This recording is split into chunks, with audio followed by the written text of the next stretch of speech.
अध्याय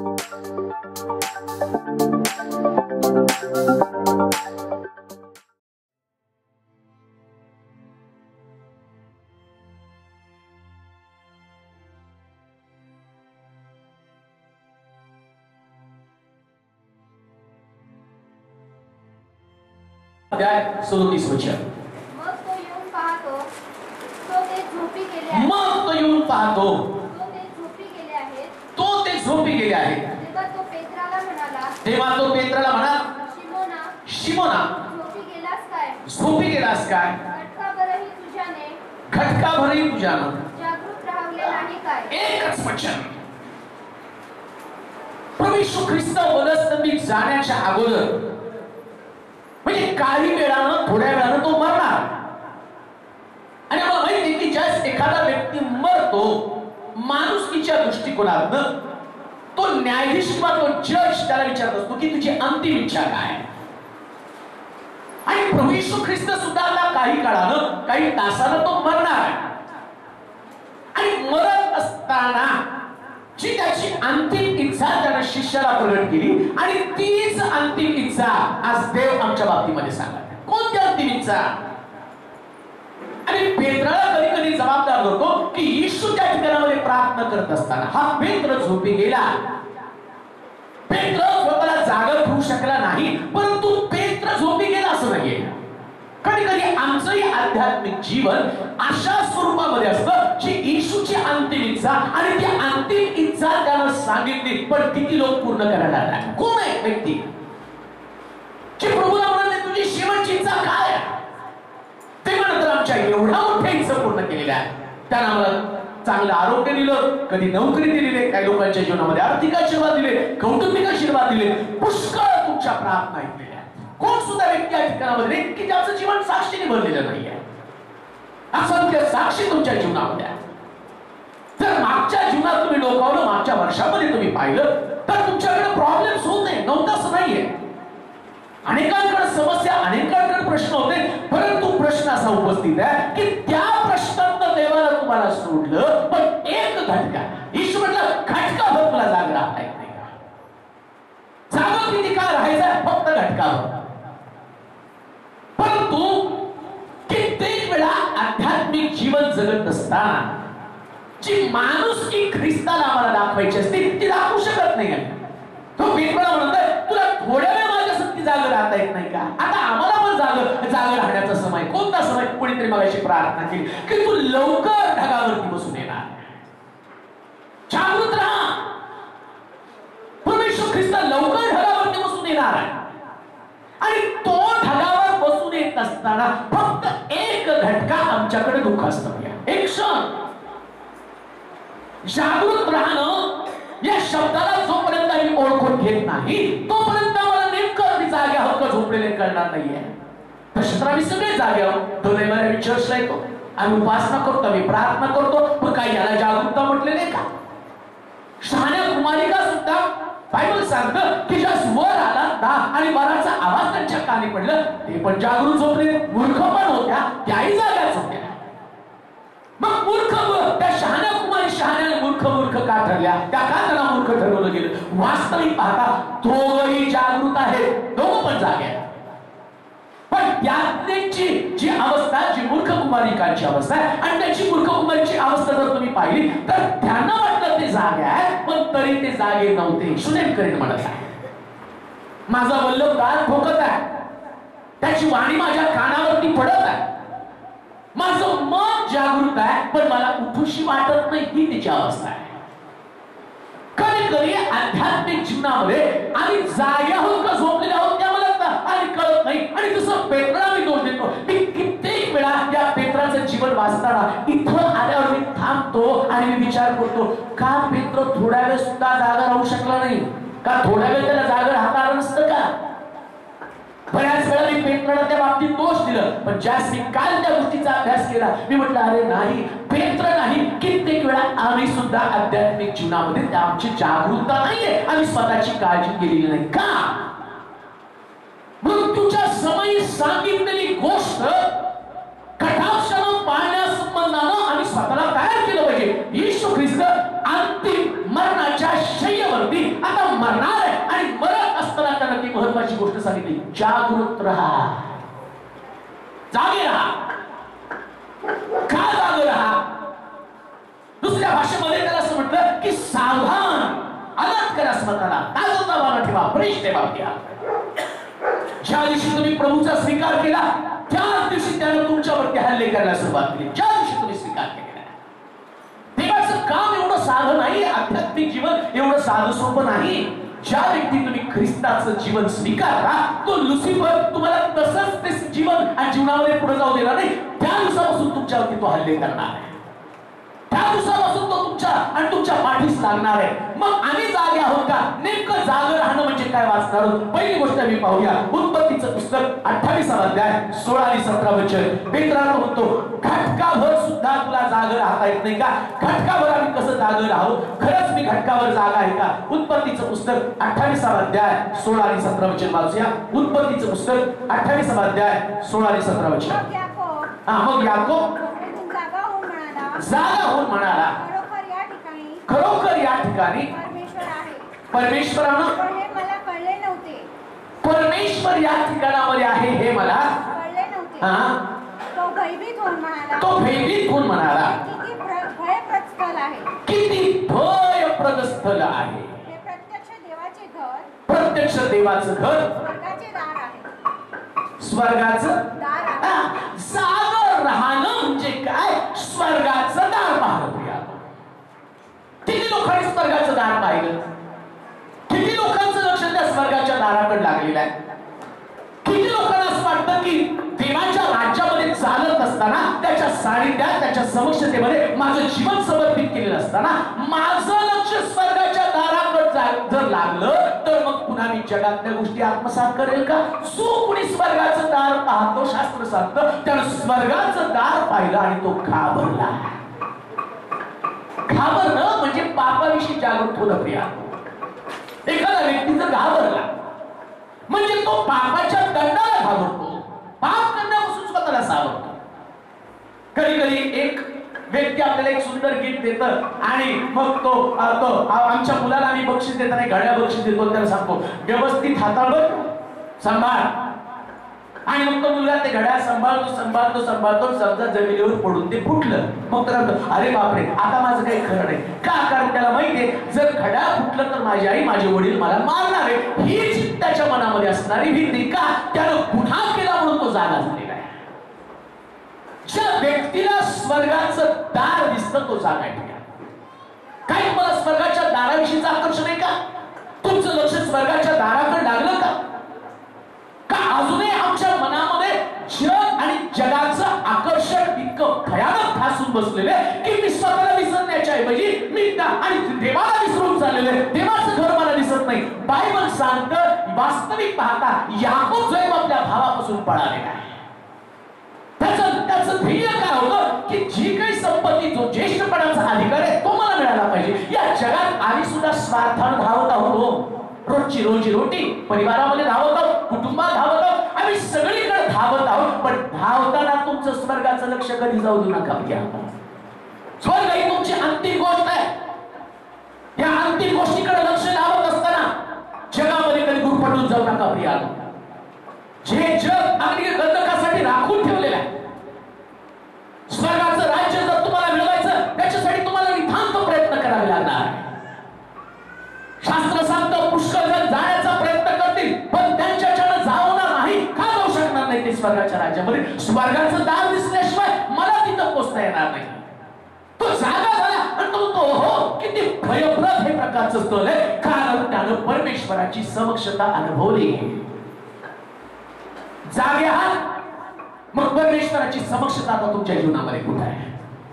ते प्रेझेन्स, तो पवित्र आत्म्याचा अनुभव, ती पवित्र आत्म्याची महान उपस्थिती काय आता तुमच्यामध्ये आहे का? जो व्यक्ती जाग आहे तो पवित्र आत्म्याला आपल्यावरून जाऊ देत नाही. प्रिया, हालेलुया म्हणाल का?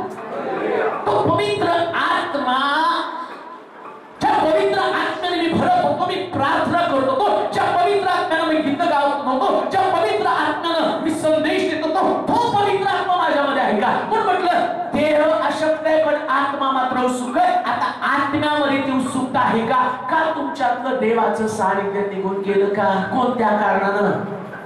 पेत्राला तो म्हणतो घटकाभर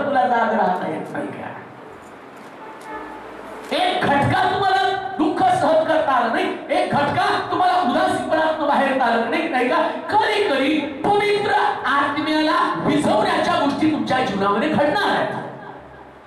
कारण बायबल सांगतं की तुमचा शत्रू तुमच्या विरुद्ध, तो सैतान तुमच्या विरुद्ध डावपेच आखणार.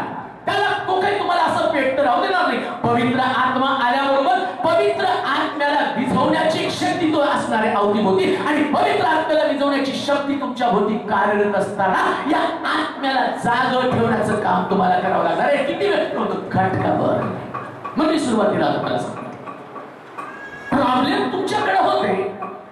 काही लोक दवाखान्यामध्ये दवाखान्यात ऍडमिट होत्या आणि डॉक्टरना तर त्यांचं वजन कमी झालेलं, त्यांच्या लिव्हरला सूज आलेली होती आणि त्यांच्या बीपीचा अटॅक, पुष्कळ प्रॉब्लेम. पण आता कुठे आहे? एक घटका विश्वास ठेवावा लागतो. एक घटका काही काळ फक्त तुमची परीक्षा होती आणि त्या परीक्षेमध्ये तुमच्या विश्वासात तुम्हाला टिकावं लागतं. समजा त्या बेडवरती पडून जर त्याने विचार केला असता, काय प्रभूनं मला दिलं आणि मी आता प्रार्थना करत नाही, झोप लागली प्रियांना. स्वप्न म्हणजे जी ताकद प्रभूनं तुम्हाला दिली, तोच विश्वास तुमच्यामध्ये आहे. जो अभिषेक तुमच्यामध्ये होता, तोच अभिषेक आता तुमच्यामध्ये आहे. जे सामर्थ्य तुमच्यामध्ये होतं, ते सामर्थ्य आता तुमच्यामध्ये. जसं मी पाहतो दलिलेच्या मांडीवरती शमशोन झोपला. दलिलेनं आणि त्याच्या पटा पाहिलं, पण तिला माहित नव्हतं की त्याची ताकद कशामध्ये आहे. का देऊ नाही का? घटकाभर पेत्र जागा राहिला नाही, घटकाभर आम्ही सुद्धा जागर नाही राहिलो तर कदाचित आमची अवस्था काय होणार आहे त्याविषयी मी तुम्हाला बोलत आहे. पेत्र तो म्हणतो, पेत्रा घटकाभर तुला जागा राहता आलं नाही का? दलिलीच्या मांडीवरचा शमशोन फक्त एक घटका जर जागा राहिला असता, थोडा वेळ जागा राहिला असता, तर कदाचित त्याच्या पटा गेल्या नसत्या आणि पटा जर गेल्या नसत्या तर शमशोन एक मोठा इतिहास घडवणारा व्यक्ती बनला असता. मोठा इतिहास घडवणारा. कोणी सुद्धा या जगामध्ये परमेश्वराचा हात असल्याशिवाय पराक्रम करू शकत नाही. हालेलुया. नाही करू शकत. परमेश्वराची उपस्थिती जर तुमच्यामध्ये असेल, देवाचं सानिध्य जर तुमच्यामध्ये असेल, तर तुम्ही अशक्य गोष्टी शक्य करता. प्रत्येक अशक्य घटना परमेश्वराच्या उपस्थितीनं शक्य घडती, नाही तर घडू शकत नाही. आता पीटरनी साक्ष सांगितलं. कालपर्यंत बिझनेस, खरं सोलापूर शहर हे बिझनेस साठीच असणारं शहर नाही आणि म्युझिक साठी तर मुळीच नाहीये. पण त्याने म्हटलं आम्ही गेलो, बसून प्रार्थना केली आणि प्रार्थना केल्याबरोबर पवित्र आत्म्याची उपस्थिती आल्यावर पवित्र आत्म्याला सर्व काही शक्ती होती. तुमच्या जीवनामध्ये कितीही प्रॉब्लेम आले तरी देवाची उपस्थिती जाऊ देऊ नका. मग तुम्ही जागे आहात. साठवायचं स्वतःला.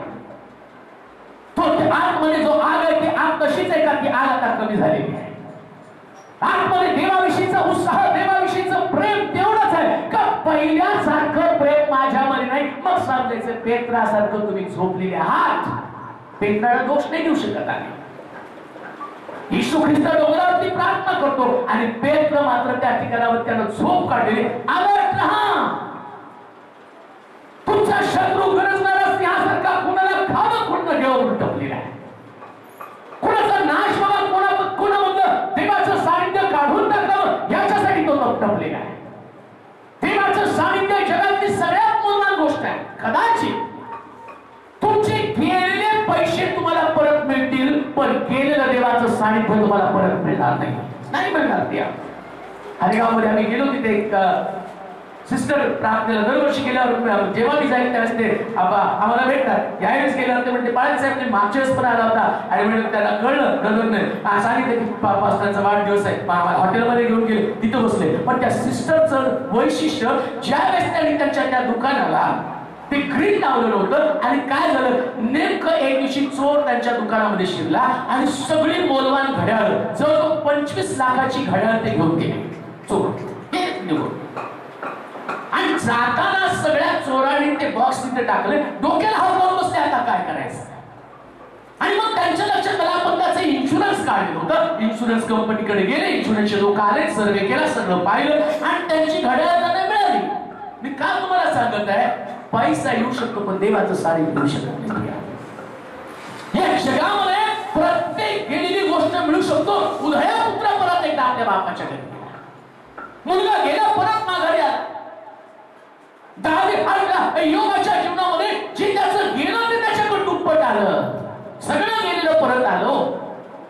पण देवाचं सानिध्य जर एकदा आमच्यामधनं गेलं तर त्याला परत आणणं फार कठीण आहे. जी पावर, जी ताकद, जी सामर्थ्य तुमच्यामध्ये आहे, ते सामर्थ्य पवित्र आत्म्याचा अभिषेक तुमच्यामध्ये असल्या कारणाने या पवित्र आत्म्याच्या अभिषेकाला जाण्यासाठी पुष्कळ घटना तुमच्या जीवनामध्ये घडणार आहे. जाग रहा, ओळखायचं हा हल्ला माझ्यामध्ये एकच का याच्यासाठी की मी अशांत व्हावं, प्रार्थना करायचं विसरावं, चर्चला जायचं विसरावं, आराधना करण्याचं विसरावं. तिथंच त्याला स्टॉप करा, त्याला आतमध्ये प्रवेश करू देऊ नका. देवाच्या लोकांनो, ज्यावेळेस तुमच्याकडे अशा प्रकारची सिच्युएशन होईल, तुम्हाला फक्त घटकाभर थांबायचंय, फक्त थोड्या वेळ थांबायचंय. थोड्या वेळानंतर तो प्रश्न तुमच्याकडे असणार नाही. कारण लक्षात ठेवा, जगात जो आहे त्याच्यापेक्षा तुमच्यामध्ये आहे तो सामर्थ्यवान आहे आणि तो प्रश्न, ती समस्या तुमच्या समोर नसणार आहे. फक्त एक घटका, काही फरक तुम्हाला वाट पाहावं लागणार आहे. त्याच्यानंतर या जगात तुम्ही सगळ्यात मोठे विजयशाली लोक असणार आहे. त्याच्यानंतर तुम्हाला हरवण्याची ताकद कोणाकडे नसणार आहे. आणि म्हणून पवित्र आत्म्याची उपस्थिती तिला जाऊ देऊ नका.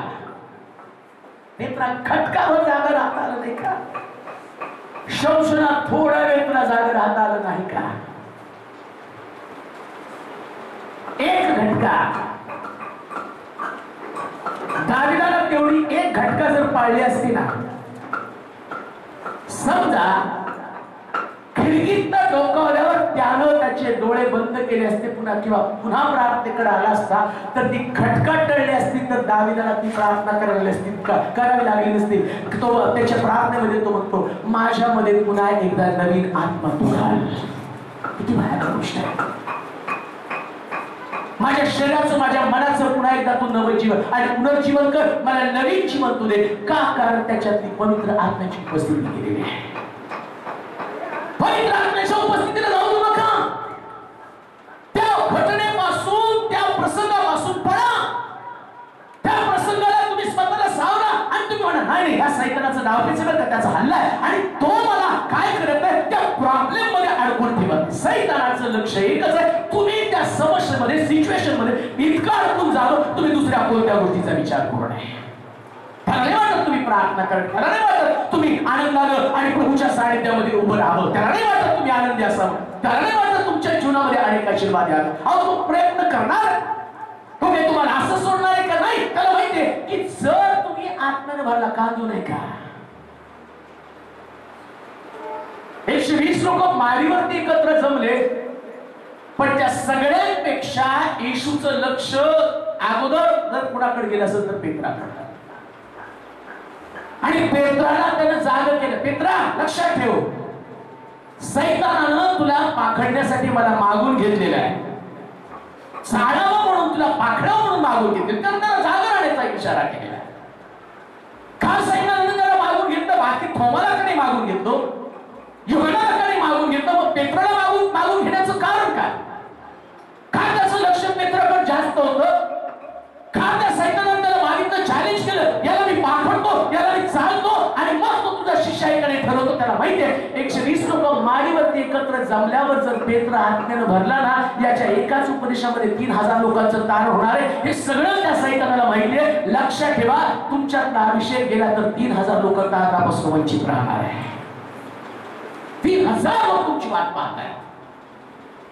मी पेत्राच्या संख्येबद्दल बोलत नाही, आणि कमीत कमी 3 आणि लोक तुमच्याविषयी सांगितले, कमीत कमी ते लोक आहेत. मग तुम्हाला वाटत नाही परमेश्वराच्या उपस्थितीने मी भरावं, परमेश्वराच्या सामर्थ्यानं, त्याच्या सानिध्याने मी भरावं आणि तो अभिषेक माझ्यामधनं जाऊ नये. तो अभिषेक जाऊ देऊ नका. प्रिया, जाऊ द्या सगळं. लोक सोडून जाऊ द्या, नातेवाईक सोडून जाऊ द्या, पैसा जातो जाऊ द्या, नोकरी जाती जाऊ द्या, आरोग्य जातं तरी जाऊ द्या. आम्ही म्हणाला कोण आरोग्य गेलं तरी म्हणायचं जा. त्याचा ट्रॅक होतो कोणता?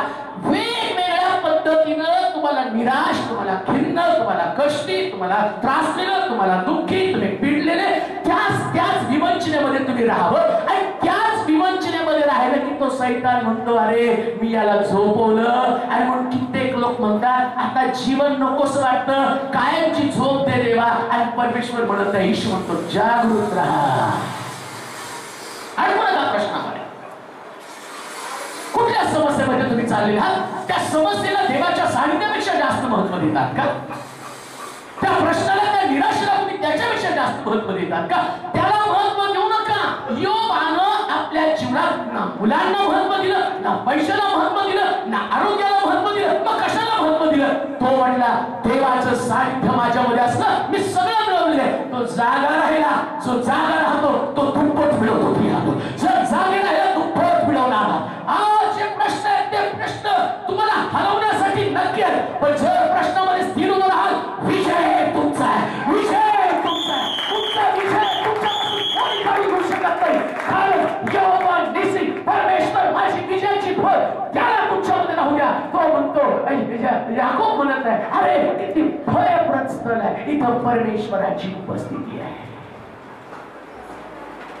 जो जागा राहतो तो सतत परमेश्वराच्या मंदिरात असतो. आम्ही म्हणाल का? जरा जोरात आणखी जोरात. सैतान जाऊ देत नाही कधी कधी. नाही आज तुझी तब्येत बरी नाही आणि मग कानात येऊन सांगतो, नाही ब्रदर, नाही आज मनस्थिती ठीक नाही, सिस्टर आज मनस्थिती ठीक नाही. पण जागा राहून त्याला म्हणतात फार सुंदर. मला ते वचन वाचू. फार काय किती इतकी सुंदर वचन आहेत, कमी पण तरी पण वाचू. स्तोत्र संहिता त्याचा 108 आणि दुसरं वचन स्तोत्र 108. हे सतारी हे विरे, हे सतारी हे विरे जागृत व्हा. कुणाला जागा करेल? प्रभात आम्हाला जागी करते, पण दावीद म्हणतो मी प्रभातीला जागा करेल. हालेलुया. जरा जोरात प्रेज लॉर्ड म्हणाल. सकाळ सूर्य उगवतो, सूर्य मला जागा करतो, पण दावीद म्हणतो मी सूर्यापेक्षा जास्त आलो नाही का? मी उठतो आणि सूर्याला सांगतो वेळ झाली, यायला सुरुवात कर, कारण तो खऱ्या रीतीनं जागा आहे. जो व्यक्ती जागा असतो तो रात्रीचा विचार करत नाही, तो पहाटेचा विचार करतो. हालेलुया. पहिला व्यक्ती तो जागा आहे आणि जागा असताना इतका अलर्ट आहे, इतका अलर्ट आहे, इतका अलर्ट आहे. आता इलेक्शनचं आहे वारं नाही का? एकच गोष्ट नाही काय बाई अक्का विचार करा, पक्का याच्यावर मारा शिक्का, त्याच्यावर मारा शिक्का, काय का दुसरं नाही. शिक्काच मारा, शिक्काच मारा, शिक्काच मारा. का हो? कारण त्या लोकांच्या डोक्यामध्ये तेच आहे आणि त्याचा परिणाम माझ्यावर पण इतका झाला. मी पण तुम्हाला एक गोष्ट म्हणून दाखवली का? कारण ते डोक्यामध्ये भिनलेलं आहे. दाविदाच्या डोक्यामध्ये जे भिनलंय ते त्याच्या वचनामध्ये मी सकाळी उठून प्रभातेला जागा करतो, याला अलर्टनेस म्हटलेलं आहे. नुसतं जागा होत नाही, जागा होऊन तो त्या गिटारला तंतू आणते, त्याची गिना आहे गिटार आहे, त्याने उठला आणि गिटार वाजवायला सुरुवात केली. त्याचं मी बारकाईने निरीक्षण केलं. याने गिटारला कसं जागा केलं असेल आणि गिटार झोपती कशी काय? तो म्हणतो की सतार जागे हो, हे बिने जागे हो. या सतारीनं या बिनेनं आपला स्वर सोडला किंवा तिच्या तारा बिघडल्या, तिच्या तारांचा स्वर लागेना. हा गातो एकीकडं आणि ती वाजली जाते दुसरीकडे. आणि मग त्या पिळता पिळता उपासना करता करता काय म्हणत आहे, हे बिने जाग हो, आपला स्वर पकड. होय देवाच्या लोकांनो, कदाचित या जगातल्या प्रश्नाला तोंड देता देता तुमचा स्वर बिघडला असेल. आता सांगा, पुन्हा एकदा स्वर लागू द्या, पुन्हा एकदा तो स्वर लागू द्या. जो स्वर तुम्ही गमावून बसलेला आहे, जो तुम्ही आणि जी लय तुम्ही पकडली, आता कदाचित ती हरवलेली असेल, परंतु हरवलेली लय पुन्हा एकदा पकडा. तुमच्यासाठी आध्यात्मिक जीवन महत्वाचं आहे, तुमच्यासाठी देवाचं सानिध्य महत्वाचं आहे. सगळं जग मिळवलं, देवाचं सानिध्य गमावलं तर तुमच्यासाठी काही लाभ नाही. पण जग हाती लागलं नाही तरी चालेल, पण देवाचं सानिध्य लागू द्या, त्याच्यासाठी जगा. दावीद म्हणतो मी पहाटेला जाग करत आहे, मी सकाळीला जाग करत आहे, मी बिनेला जाग करत आहे. काय तुम्ही तुमच्या शब्दाला जाग करू शकत नाही? सकाळी उठल्यावर आपल्या शब्दाला जाग करा, सांगा तुमच्या शब्दाला समजावं. एका स्तोत्रामध्ये 51 स्तोत्रामध्ये त्यानं म्हटलं मी माझ्या जीवाला सांगत आहे जाग हो. जीव जागा करण्यासाठी सांगितलेलं आहे. कधी कधी माझा जीव निराश होतो आणि देवाचं बोलण्याचं विसरतो. कधी कधी माझा जीव खिन्न कष्टी होतो आणि प्रभूच्या वचनाविषयी बोलण्याचं विसरतो. कधी कधी माझा जीव इतका दुःखी कष्टी होतो की मी परमेश्वराचं बोलण्याच्या ऐवजी मी माझ्या समस्येविषयी माझ्या प्रश्नाविषयी जास्त बोलतो. पण देवाची इच्छा आहे मी त्याच्याविषयी बोलू नये, मी माझ्या जीवाला जाग करावं. अरे किती काळ डिप्रेशन मध्ये घालवणार आहे, किती काळ निराशेमध्ये घालवणार आहे, किती काळ स्वतःविषयीची चर्चा करत राहणार आहे, किती काळ प्रश्नाविषयीची चर्चा करत राहणार आहे, किती काळ तुमच्या डोक्यामध्ये या विचारांना तुम्ही थारा देणार आहे. काय तुमच्या जीवाला तुम्ही जाग करत नाही का? ज्या दिवशी मी देवाचं बोलणं विसरतो त्या दिवशी मी झोपलेलो आहे. एक खटकावर जाग राहा, खटकावर जाग राहा, थोड्या वेळ जागृत राहा. थोड्या वेळेस तुमच्या समोर समस्या आहे, थोड्या वेळेस तुमच्या समोर प्रश्न आहे, थोड्या वेळेस तुमच्या समोर अडचणी, त्याच्यानंतर त्या अडचणी तुमच्याकडे नसणार आहे. थोड्या वेळ जागृत राहा आणि जाग राहणं म्हणजे देवाचं सानिध्य आमच्यामधनं न जाऊ देण्याचा प्रयत्न कर. देवाचं सानिध्य तुमच्यामध्ये टिकून राहूया. आणि म्हणून आम्ही काय केलं पाहिजे तर देवाच्या सामर्थ्यामध्ये आणि आम्ही जाग राहिलं पाहिजे. प्रेषितांचं कृत्य 12वा अध्याय, इपिस्कराचं पत्र 6वा अध्याय 18 वचनाचा जाग राहणं म्हणजे नेमकं काय? इपिस्कराचं पत्र 6वा अध्याय 18 वचन. इपिस 6:18 सर्व प्रकारची प्रार्थना व विनवणी करत सर्व समयी आत्म्याच्या प्रेरणेनं प्रार्थना करा आणि या कामी सर्व तत्परतेने व सर्व पवित्र जनांसाठी विनंती करीत जागत राहा.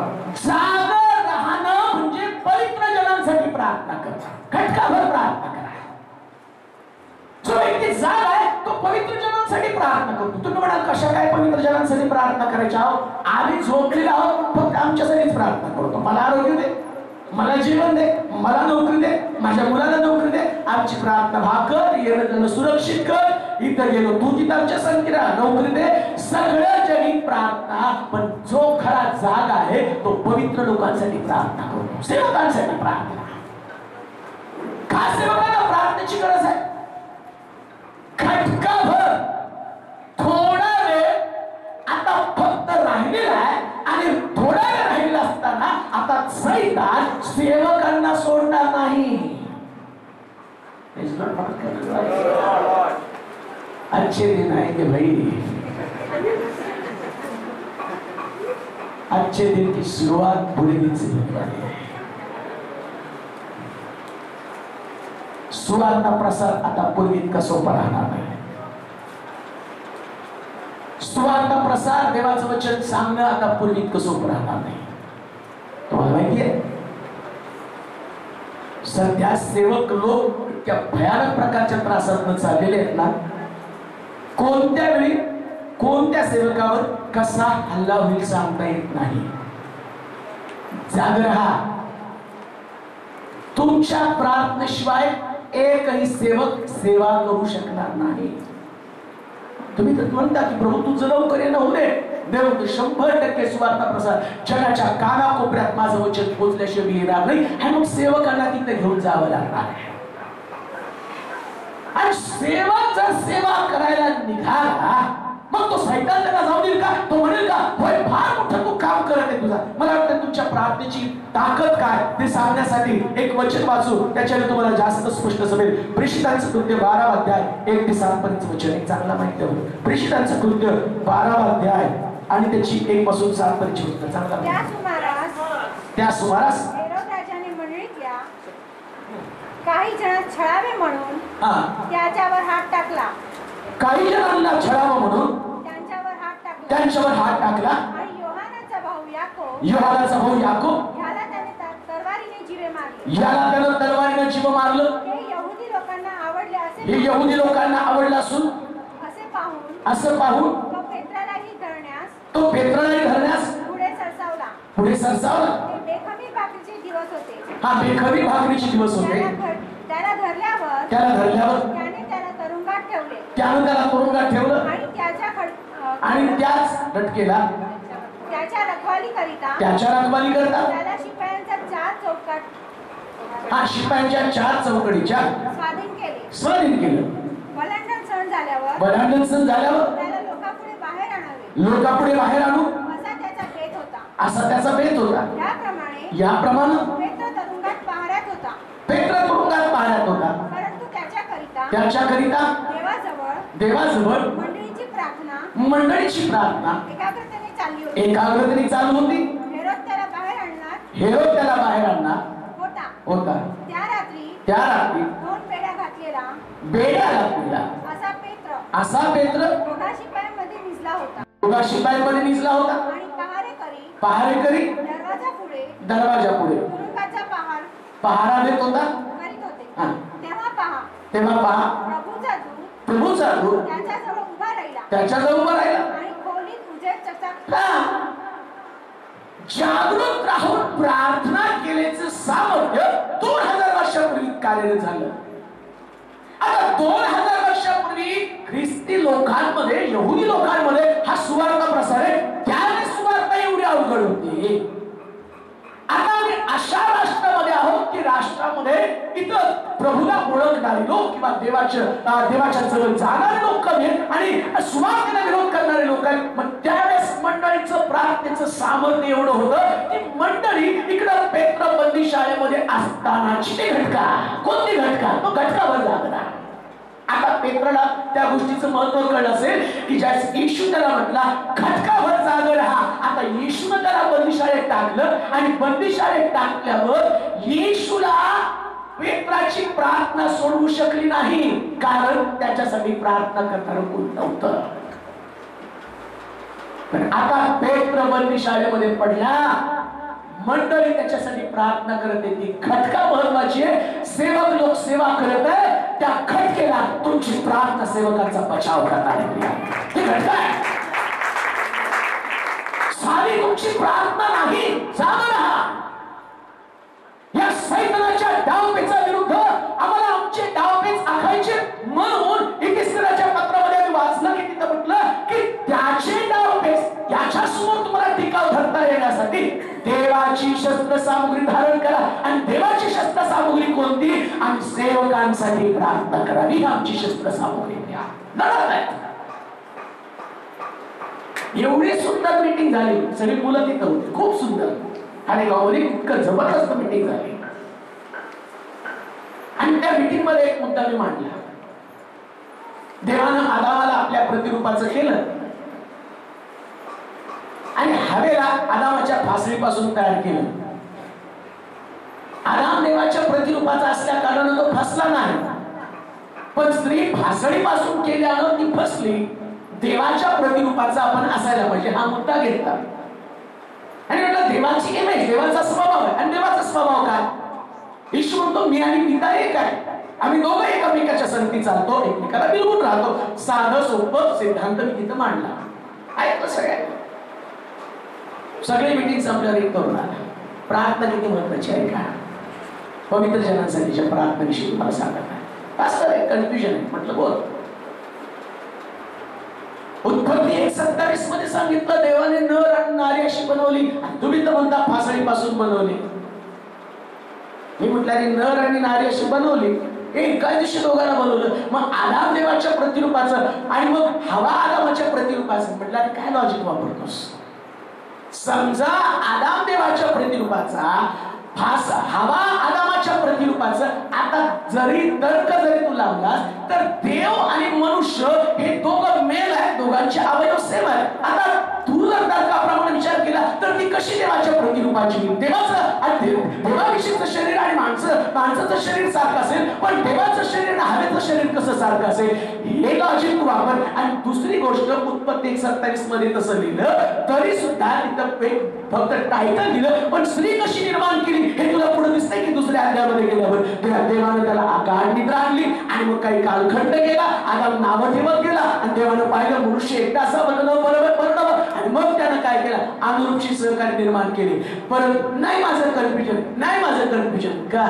कोणत्याही मीटिंगला चालू नये याच्यासाठी सैतान डावपे चालतो, पण मंडळीच्या प्रार्थना ते हलवून पाडू शकतात.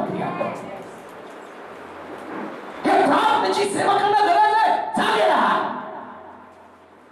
सैतान कोणाचा ताबा घेऊन कधी बोलणं मारू शकतो तुम्हाला ठाऊक नाही, पण लोकांच्या अंतःकरणातला विश्वास निघून जाऊ नये. जे वचन तिथं पेरतो, शास्त्र सांगतं पेरणारा पवित्रशास्त्रात पेरणारा बी पेरीत जातो. मग आता बी पेरलं म्हणून सगळं निवांत असतं का? वाढ बघतात नाही आता उगवली नाही होत. तुम्ही पेरून गेला की आकाशातले पक्षी येतातच. Hallelujah hallelujah. आकाशातले पक्षी येऊन बी घेऊन जातात, पण तुमची प्रार्थना त्या पक्ष्यांना अडवेल. तुमची प्रार्थना त्या पक्षाला अडवायचं काम करणार आहे. काढून घेतलं जाऊ नये. पवित्र जनांसाठी केलेल्या प्रार्थना चर्च मंडळी, जर तुम्ही जागे आहात तर प्रार्थना करा महाराष्ट्रातल्या संतगणांसाठी जे अजूनही या क्षणाला बी पेरणी करत आहे. काही लोक अशा भागामध्ये सेवा करत आहे तिथं सेवा करत असताना गेल्यावर परत येण्याची खात्री नाही हो. सोलापुरात मी पहिल्यांदा आलो होतो, मला चांगला आठवतो. एक पास्टर वचनासाठी इतका भुकेला तारेला असायचा, लाभाडी म्हणत होता, आणि संध्याकाळी डोक्याला पट्ट्या बिट्ट्या बांधून आला आणि मी बघितले टोपी घातली का काय. प्रार्थना संपली, जो जरा प्रेज लॉर्ड हालेलुया हालेलुया म्हणत होता आणि मग सुटल्या आला पास्टर प्रेज लॉर्ड. म्हणलं ब्रदर इतकी पट्टी कशी काय लावली? हे मला प्रभू पासून आशीर्वाद देणार. मला काही समजेना नेमकं काय बोलतोय. मग त्याला सांगितलं, एका तांड्यावरती गेलो, वचन सांगायला लागलो. एवढ्यात एक व्यक्ती पळत पळत आली, तिने माझ्या डोक्यामध्ये काठी घातली, रक्तभंगा झालो. परत पाय ठेवला तर याद राहा. पण पास्टरने त्याला समजावून सांगितलं, त्या व्यक्तीचं तारण केलं. सेवक संकटामध्ये जात असतात, त्यांच्यासाठी प्रार्थनेची गरज आहे. जागृत राहा. तुमची प्रार्थना कोणत्या तरी सेवकाच्या डोक्यात पडणारी काठी आवडून धरणार आहे. तुमची प्रार्थना कोणतरी सेवक आहे, तो कठीण परिस्थितीमध्ये चाललेला आहे. तुम्हाला सेवकांसाठी प्रार्थना करणं गरजेचं आहे. पवित्र लोकांसाठी प्रार्थना करा. जागा राहा. तुम्ही जाऊ शकत नाही लोकांना सुवार्ता सांगायला, कदाचित तुम्ही लोकांपर्यंत पोहोचू शकत नाही, पण एक भाऊ तिथं ट्रॅक्स घेऊन जात असतो, बहीण तिथं पोहोचत असते, एखादा बाळक तिथं जात असतो. काय तुम्हाला माहिती का समोरचा व्यक्ती कसा आहे आणि कशा पद्धतीने तो तुम्हाला ट्रीट करेल? नाही, फार कठीण परिस्थिती आहे. बोलवून मला तर चांगलं आठवतं, बोलवून ते कधी कधी म्हणतात या मला तुमचं वचन ऐकायचं, आणि बोलवून 5-6 जण घेऊन एकेकाला मारत असतात. इतकी कठीण परिस्थिती आहे. तुम्ही टीव्ही समोर पाहता देवाचं वचन, ते सोपं आहे. जो गाजवतो त्याच्यासाठी कधी व्यक्ती असतो, जो लोकांपर्यंत पोहोचतो त्याच्यासाठी फार कठीण आहे. जागा आहात मग त्यांच्यासाठी प्रार्थना करा, त्यांचं संरक्षण व्हावं, त्यांच्या गरजा व्हाव्या. तुम्हाला माहिती का कित्येक सेवक उपाशी तापाशी राहून सेवा करत आहेत. त्यांच्याकडे नसतं अन्न, पोटामध्ये त्यांच्या अन्नाचा कण नसतो. कित्येक सेवकांना मी भेटतो, ते सांगतात फार कठीण परिस्थितीमध्ये सेवा करतात. पुष्कळ पालकांचा लिहावा मला भेटण्यासाठी नसतो, आणि तो सांगतात बाळासाहेब एक दिवस. मला आठवतं एक सेवक त्यांनी सांगितलं की माझ्याकडे लेकरू होतं, माझ्याकडे खायला अन्न नव्हतं, त्यास माझ्या पोरीला कोण तर प्रार्थनेला गेल्यावर मग ती माझ्या मुलीला पाहून बिस्किटचा पुडा देत होते, पण त्या बिस्किटाला बुडवण्यासाठी माझ्या घरात चहा किंवा दूध नसायचं, तर मी पाण्यात बुचकळून माझ्या मुलीला चालत होतो, पण मी सेवा करत होतो. तुमच्या प्रार्थनेची गरज आहे. त्यामुळे तुमच्या प्रार्थनेची गरज आहे. त्या सेवकांना उत्तेजित करणाऱ्या तुमच्या प्रार्थना आहे. त्या सेवकाची गरज भागवणाऱ्या तुमच्या प्रार्थना आहे.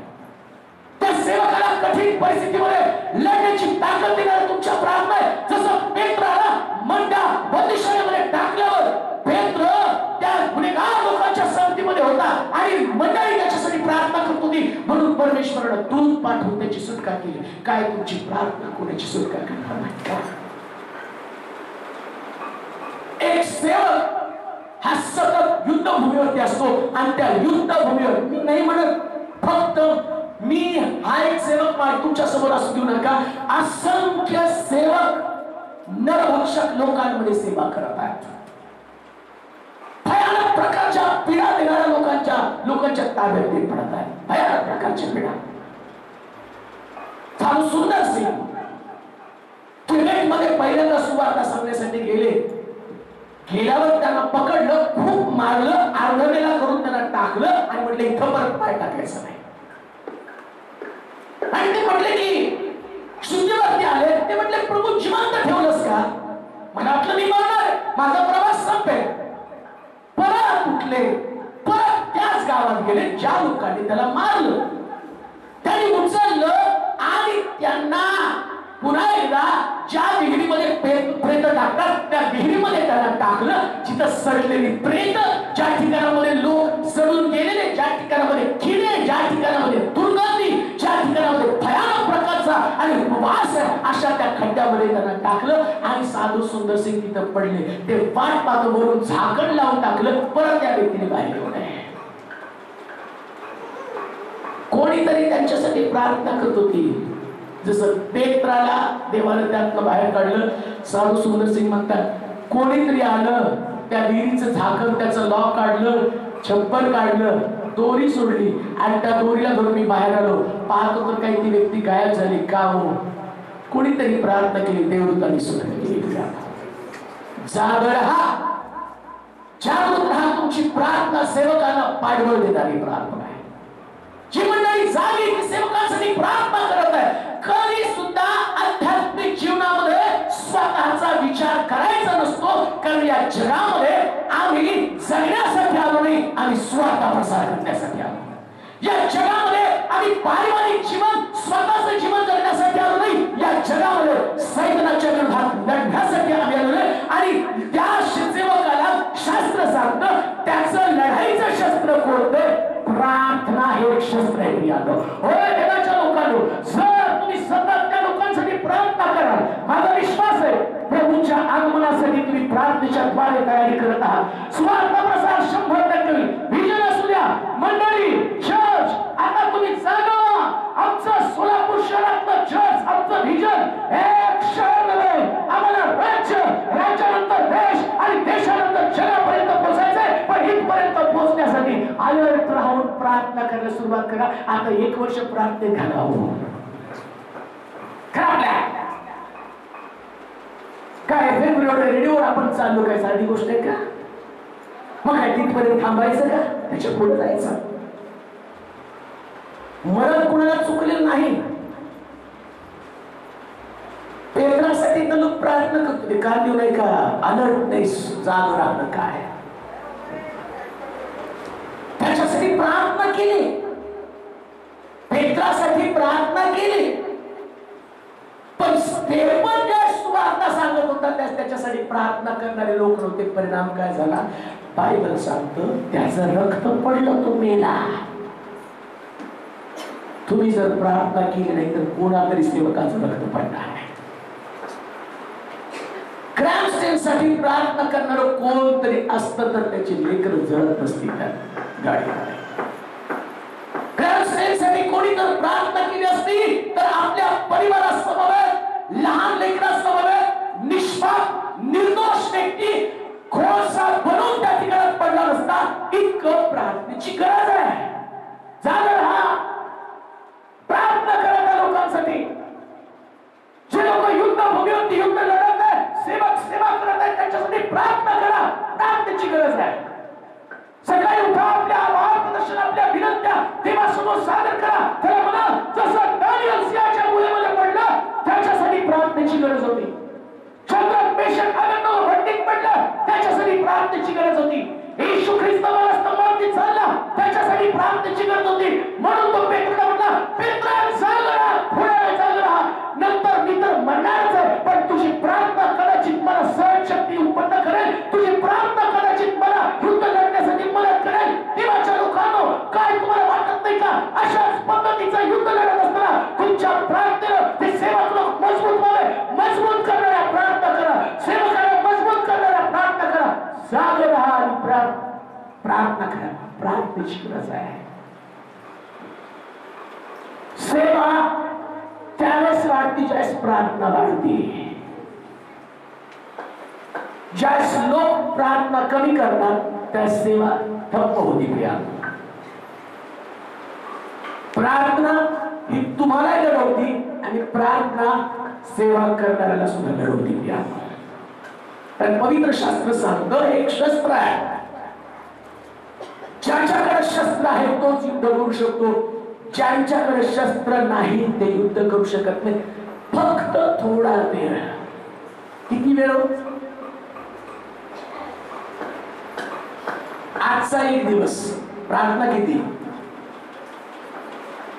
म्हणलं असं कसं होय हो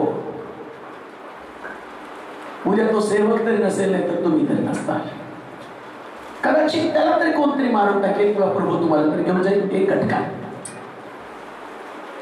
तो मेल्यावर त्याच्यासाठी आमच्या मुखातले सांत्वनाचे शब्द महत्वाचे नाही तो जिवंत असताना त्याच्यासाठी केलेली प्रार्थना फार महत्वाची थोडा वेळ थोडस प्रयत्न कर प्रार्थना करण्यासाठी मी तो रोजच्या सकाळी पर्सनल प्रेयर मध्ये त्यांच्यासाठी रडून रडून प्रार्थना करत जा फार मोठं त्यांना प्रश्न समस्या त्यांचं परिस्थिती ती तुम्हाला माहित नाही खूप सेवक लोक अतिशय त्रासातनं सेवा करत आहेत एक मीटिंग मध्ये पालकाची बायको माझ्याकडे रडत रडत आली त्या दिवशी देवाने मला प्रकट केलं की ती पालकाची बायको आत्महत्या करत आहे आणि म्हटलं की तू आत्महत्येचा विचार आहे तू सेवकाची पत्नी आहेस रडत रडत पुढे आली सांगू नका माझ्या नवऱ्याला लग्न करून आले पण ज्या माझ्या इच्छा माझ्या अपेक्षा माझ्या मनातलं कोणतीच गोष्ट माझा पती पूर्ण करू शकणार नाही एवढं त्रासातलं दुःख त्रासातलं जीवन जगण्याच्या ऐवजी मरायचा विचार माझ्या डोक्यामध्ये आला तिला असं वाटलं मरून जावं तुम्ही किती ख्याली खुशालीचे जीवन जगत आहात तुमच्याकडे सगळं आहे पण त्या लोकांकडे काही नाही त्यांच्यासाठी तुम्हाला प्रार्थना करायची जाग राहा प्रार्थना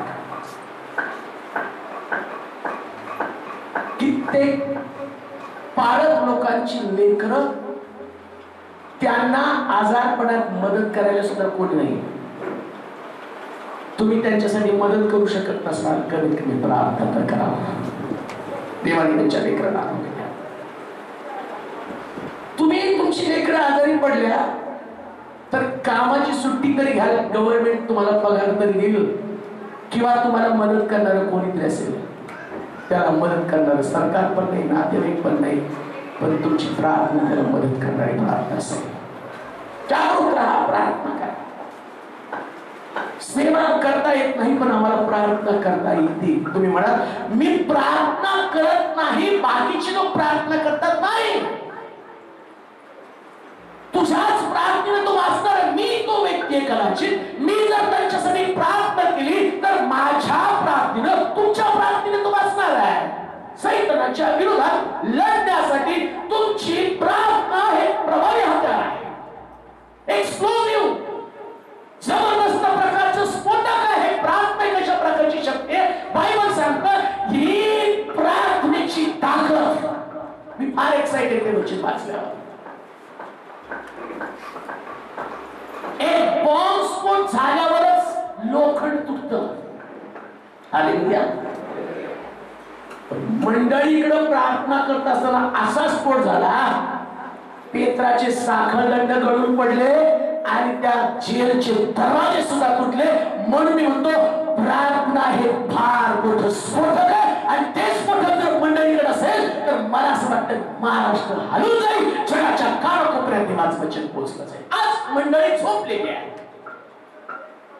महाराष्ट्रातल्या अनेक मंडळांना प्रार्थनेचं सामर्थ्य माहित नसल्या कारणानं आज त्यांची प्रार्थना मर्यादित असल्या कारणानं अजूनही 100% सुधारणा प्रसार झाला 100% झालेला नाही अजूनही सेवा कठीण परिस्थितीमध्ये सेवा करताय कित्येक लोक सेवा सोडून देत आहेत बरेच लोकांना भेटले नाही मला चांगला आठवतो इतका प्रभावी सेवा करणारा सेवक फार चांगलं प्रीचिंग करत होता माझ्याशी माझा त्याचा संपर्क आला एकदा फार वाईट वाटलं रस्त्याने चाललेला होता 3.5 वर्षाचं बायबल ट्रेनिंग केलं बिचाऱ्यानं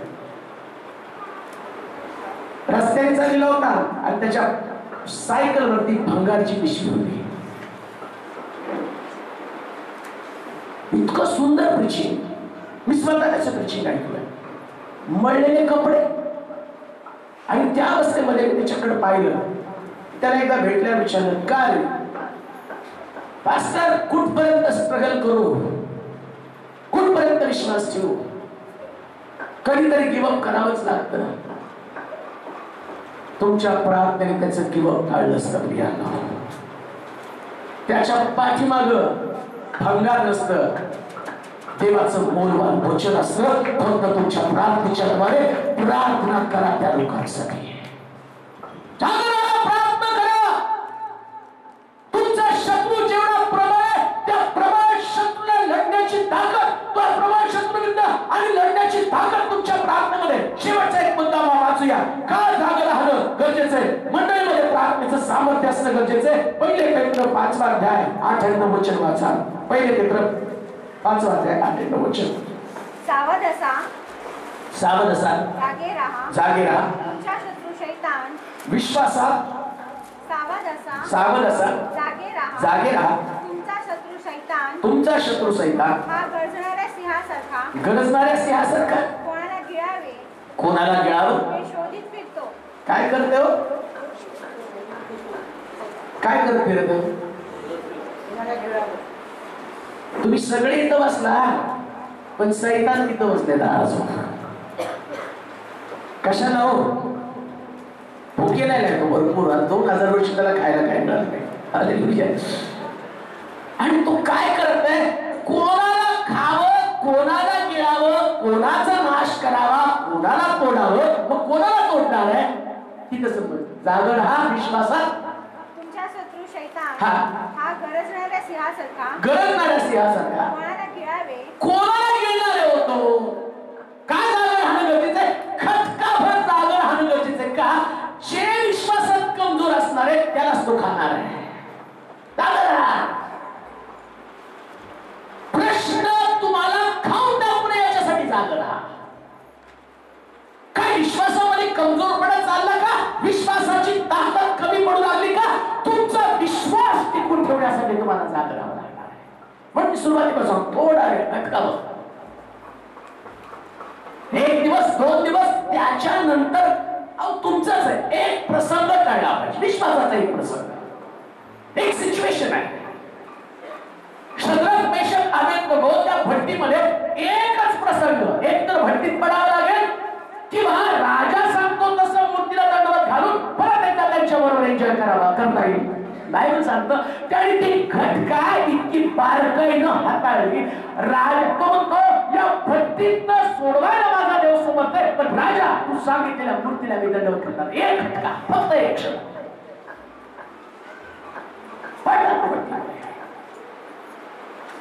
पण त्या क्षणाला त्यानं इतका मोठा विश्वास टिकून ठेवला. तो म्हटला नाही प्रश्नात मरण आलं तरी चालेल पण ते विश्वासात बोलूया. हालेलुया. प्रश्न नसताना मरण आलं विश्वास नसला नरकात जाल, पण विश्वास टिकवून ठेवून जर मरण आलं तर मी स्वर्गामध्ये पोहोचणार आहे. म्हणून शद्रक शद्रक मेशक अबेदnego ते भट्टीत पडायला तयार झाले पण विश्वास सोडायला तयार झाले. जागं राहा. पडू द्या किती मोठ्या भट्टीमध्ये पडता. एवढा किती मोठा प्रश्न तुमच्याकडे येतो, किती मोठी समस्या येते एवढ्या लढत राहा. विश्वासाने लढत राहा. एक गोष्ट म्हणा, देवाची इच्छा असेल तर याच आजारपणात मी मरेल. आम्ही म्हणत कधी सैतानी मिळेल. काय एवढं प्रार्थना करता? दिलं का देवाने आरोग्य? आहे का देवच्या कामाने? मग आम्ही तो खरंच हो, खरंच आहे. हे प्रार्थना सगळं बंडल दिसतंय. उगा आपण एवढं करायचं देव ऐकत नाही. आणि तेवढीच ही घटका आहे ती टळली. शद्रक मेशक अबेदनेगोला त्या एका घटकेला भट्टीत पडलं. राजाने पाहिलं, 3 टाकले, 4 फिरत आहेत, 4घाला बाहेर काढा. आणि तो म्हणतो आजपासून यांच्या देवाची उपासना करा. त्यांचा देव थोर आहे. आणि शास्त्र सांगतं राजानं त्याला भाग्यास चढवलं. हालेलुया. एक घटका, विश्वास ठेवण्याची एक घटका. तिथं का तुम्ही तुटला, तिथं का तुमचा विश्वास गेला की तुम्ही मोठे आशीर्वाद गमावणार आहात. फार मोठे आशीर्वाद गमावणार आहात. एवढा एक प्रसंग आहे. तेवढाच एक कालखंड की जिथं तुमची परीक्षा करण्यात येणार आहे. तीच एक सिच्युएशन जर तुम्हाला योग्य पद्धतीने हाताळता आली तर लक्षात ठेवा तुमच्यासाठी गौरववाद मात्र सैतानाला हरवण्याचं तेच एक माध्यम आहे. कोणतं ढाल? जर विश्वासाची ढाल असली ना, पार तो टाकेल, मी ढाल पुढं करेल, बाल भिजून जाईल. किती मारेल? मारून किती मारली हो? लेकरा मिली पाय मारला दुसरा बाण काढला, उंट गाडली, नेले, 3000 उंट गेले, मारला. चौथा बाण मारला, संपत्ती गेली. 5वा बाण मारला, त्याच्या अंगावरती फोडाले. आता सैतान हारला. देवाने अजून बाण आहेत का? संपले. आता लढतो का? नाही रे, हरलो.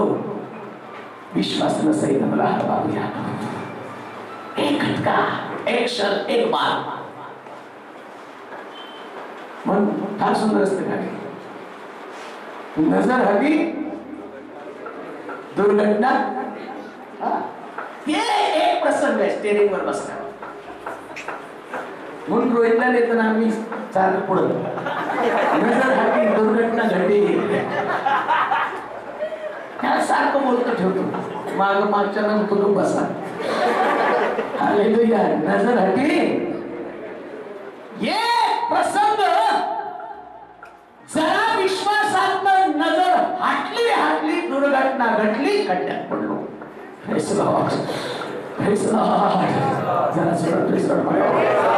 काय झालं तरी विश्वास सोडायचा नाही. स्टेरिंग वर बसायचं, जायचं, पुढं जायचं.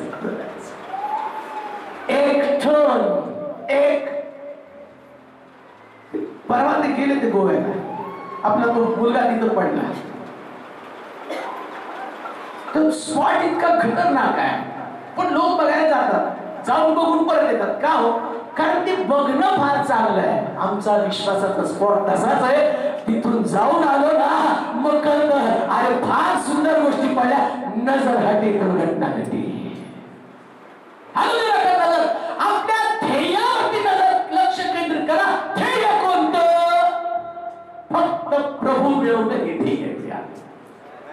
या जगामध्ये मला काय मिळालं पाहिजे? मला परमेश्वर मिळालं तर महत्वाचं आहे. बाकीच्या गोष्टी मिळाल्या नाही तरी चालेल, मिळाल्या तरी देवाचं गौरव, नाही मिळाल्या तरी देवाचं गौरव. चांगल्या परिस्थितीत देवाला धन्यवाद, वाईट परिस्थितीत देवाला धन्यवाद. कारण माझा विश्वास माझ्या प्रश्नासाठी नाही, माझा विश्वास देव अस्तित्वात आहे त्याच्यासाठी. माझा विश्वास देवाच्या अस्तित्वावर आहे. माझा विश्वास समस्येसाठी नाही. मी प्रभूचं लेकरू, माझा देव महान आहे. त्याच विश्वासाने मी पावलं टाकत आहे. म्हणून संभाळा, जाग रहा, विश्वास जाऊ देऊ नका. विश्वास. होय, तुम्हाला फार स्ट्रगल करायला ती गोष्ट खरी आहे. फार स्ट्रगल करायला. येताना मी खूप टेन्शन मध्ये आलो. विशाला म्हणतो अरे हा प्रॉब्लेम आहे. आता गेल्यावर आपलं खर्च वाढतच चाललाय. आपल्याकडची उपलब्धता आणि सगळ्या गोष्टीची गोळाबेरीज केली तर मी म्हटलं आता कुठून तरी इकडून तिकडून ऍडजस्ट करून आपल्याला चर्चचा वाढदिवस साधे सुद्धा करावं लागेल. आणि मग बाप्त्याचं रिझर्वेशन करायला इंडिगेट सिस्टरला सांगितलं. इंडिगेट सिस्टर रिझर्वेशनला पण गेल्या. नाव चुकलं, फ्री मॅनच्या ऐवजी फ्री मॅन झालं. नोबेलचं स्पेलिंग पण चुकलं. म्हणजे इथं 700 रुपये जायची, तिथं पण 1800 गेले. 1800 3600. म्हटलं विषय प्रॉब्लेम आहे, आता काय करायचं? तेवढ्या मला माहिती की ज्या प्रॉब्लेम वाढतात तिथं विश्वास ठेवावा लागतो. मी म्हटलं काहीतरी देवाला मोठं करायचंय. हा पूर्ण वासंत आहे, कारण ते विश्वासाचं बोचकं तिच्याच डोक्यावर पडले. सुहासाला काळजी करून खूप असणार. तो काय ते तुम्हाला म्हटलं, मी बरोबर तुम्हाला देणार आहे. आणि माझा विश्वास आहे जे देणार ते बरोबर देव सगळ्यांच्या द्वारे पुरवणार आहे. हालेलुया. विश्वास टिकवून ठेवण्यासाठी एक घटका, एकच, जास्त नाही, फक्त एक क्षण असतो. त्या काळामध्ये शांत बसायचं असतं. एकही वाक्य तोंडातनं बाहेर काढायचं. कोणतं? या भट्टीत तुझा देव तुला सोडवेल का? तर्क करत असला असता हिलेला कसं सोडवलं, याला कसं सोडवलं, तसं जर करत बसला असता तर पडला असता. एरियाला निर्णयाच्या घरी जाऊन सोडवलं आणि तुम्ही कदाचित तो म्हटला असता इथं हा राजा जाईल, दुसरा येईल. नाही हो, याच राजाला देव बदलून टाकेल. Hallelujah, hallelujah. बघा जोरात हालेलुया म्हणा. देवाच्या गोष्टीच्या बाबतीमध्ये तुम्ही जे बोलता ते बोलणं सगळं देवावरती डिपेंड ठेवायचं. या भट्टीतनं सोडवायला माझा देव समर्थ आहे. पण काय सोडवलं नाही तरी तुला नमन करणार. आणि एक प्रार्थना करतो, या भट्टीतनं देव सोडवले की चर्च बंद करेल. देव मला माहिती की आमची प्रार्थना ऐकेल आणि जाताना सांगूनच येतो आम्ही. प्रार्थना करून चाललंय बघा उत्तर येते का तेवढ्या काय हो एवढी प्रार्थना केली गेली की दुसऱ्याला नोकरी दिली नाही तरी चालेल पण तुला नमन करणार नाही. मी चर्च मध्ये असेल देव सर्वोत्तर देईल. तुझी घटका तुमच्यासाठी महत्वाची आहे. तो प्रसंग देवाकडं काहीतरी मिळावं हे तुम्ही येऊ नये तर तो देव आहे आणि त्याच्या अस्तित्वावर विश्वास ठेवून त्या घटकेपर्यंत देवाबरोबर चला. जागृत राहा, प्रार्थना करा, विश्वासामध्ये टिकून राहा. आणखी काही मुद्दे परत कधी वेळाला तर आपण शिकू. पण जो जागृत राहून प्रार्थना करतो तो मोठ्या गोष्टी मिळवतो. आपले डोळे पण बंद करून आपल्या जागेवर दूर राहूया, नतमस्तक होऊया. शिकायचं तुम्हाला विश्वासाचं युद्ध लढावं लागणार आहे. जागृत राहून विश्वास टिकवून ठेवा. विश्वासाला जाऊ देऊ नका. देवाच्या संत गणांनो तुमचा विश्वास कुठे जाऊ देऊ नका. त्याला एक घटका जागरा, एक घटका विश्वास टिकवून ठेवा. दुसऱ्या क्षणाला उत्तर तुमच्याकडे असणार आहे. चंद्र प्रेषक आवेत नको सर तुम्हाला या भट्टीत सोडवायला माझा देव समर्थ आहे. पण त्यानं सोडलं नाही तरी त्या मूर्तीला मी दंडवत घालणार नाही. या प्रश्नासमोर मी गुढी टेकणार नाही. माझे गुढे टेकतील ते फक्त प्रभू समोर. माझ्या समस्या सुटो, अंतर्गत सुटो. हो तो देव आहे आणि मी त्याच्या समोरच गुढे टेकल. हो व्यक्ती आज सकाळी या ठिकाणामध्ये असं म्हणेल, होय माझा विश्वास आहे, होय माझा प्रभू, माझा तुझ्यावरती विश्वास आहे. विश्वास ठेवा. तुमचा विश्वास स्वर्ग आणि पृथ्वीला हलवणारा विश्वास आहे. हो जीसस, लॉर्ड वर्शिप.